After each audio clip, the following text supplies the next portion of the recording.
हम आगे बढ़ेंगे। एसआईआर की समीक्षा के लिए बंगाल पहुंचेगी चुनाव आयोग की टीम। बताते चले कि दूसरे चरण में 12 राज्यों में चल रही है एसआईआर की प्रक्रिया। उपचुनाव आयुक्त ज्ञानेश भारती सहित कई अधिकारी मौजूद रहेंगे। चुनाव आयोग की टीम कई जिलों में जाकर करेगी समीक्षा। तो बड़ी और अहम जानकारी लगातार हम आप तक पहुंचा रहे हैं। एसआईआर की समीक्षा के लिए बंगाल पहुंचेगी चुनाव आयोग की टीम। दूसरे चरण में 12 राज्यों में चल रही है एसआईआर की प्रक्रिया। उपचुनाव आयुक्त ज्ञानेश भारती सहित कई अधिकारी मौजूद रहेंगे। चुनाव आयोग की टीम कई जिलों में जाकर करेगी समीक्षा।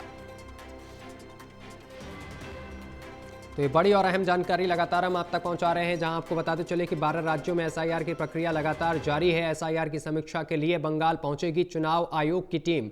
दूसरे चरण में 12 राज्यों में चल रही है एसआईआर की प्रक्रिया। उपचुनाव आयुक्त ज्ञानेश भारती सहित कई अधिकारी मौजूद रहेंगे।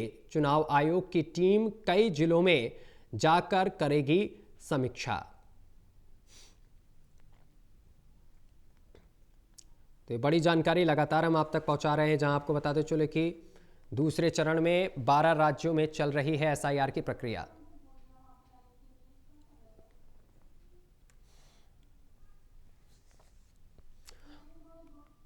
उपचुनाव आयुक्त ज्ञानेश भारती सहित कई अधिकारी मौजूद रहेंगे।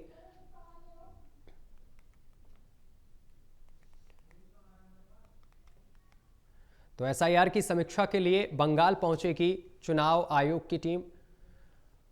और इस खबर पर अधिक जानकारी के साथ असिस्टेंट एडिटर ललित नारायण कांडपाल हमारे साथ जुड़ गए हैं। ललित जी, एसआईआर की समीक्षा के लिए बंगाल पहुंचेगी चुनाव आयोग की टीम, क्या कुछ ताजा जानकारी आपके पास? देखिए, बंगाल पहुंचेगी आज टीम जो है जी वो बंगाल पहुंच रही है टीम। और एसआईआर जो दूसरे चरण में 12 राज्यों में हो रहा है, जी उन 12 राज्यों में जो है आज जो टीम है वो पश्चिम बंगाल पहुंच रही है, वहां पर समीक्षा करेगी। जी उसमें 24 परगना, मुर्शिदाबाद और कई ऐसे जिले हैं जिनमें की जो टीम है वो वहां पर जाकर इसका रिव्यू करेगी और देखेगी कि आखिरकार जो एसआईआर हो रहा है वो एसआईआर किस तरीके से चल रहा है।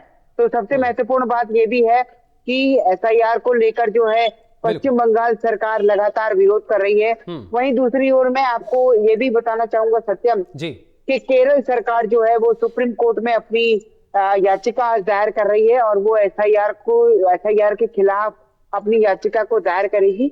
अब सुप्रीम कोर्ट इसको सुनने को लेकर किस तरह का रिएक्शन देता है ये तो आगे आने वाले कुछ घंटों में पता चलेगा।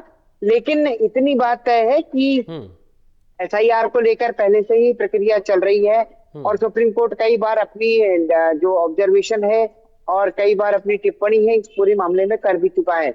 और चुनाव आयोग ने जो है आधार कार्ड को जो है सुप्रीम कोर्ट के कहने पर ही जो है इसमें इंट्रोड्यूस किया था। तो अब आज के दिन में ये देखना होगा कि किस तरीके से जो है इस पूरे प्रक्रिया में चुनाव आयोग वहां पर जाता है। क्या वो किसी तरह की खामी जी पाता है या फिर वो बिल्कुल। पाता है कि जो कुछ हो रहा है वो ठीक हो रहा है। जी बिल्कुल, बहुत शुक्रिया आपका ललित जी हमारे साथ जुड़ने के लिए और तमाम जानकारी साझा करने के लिए।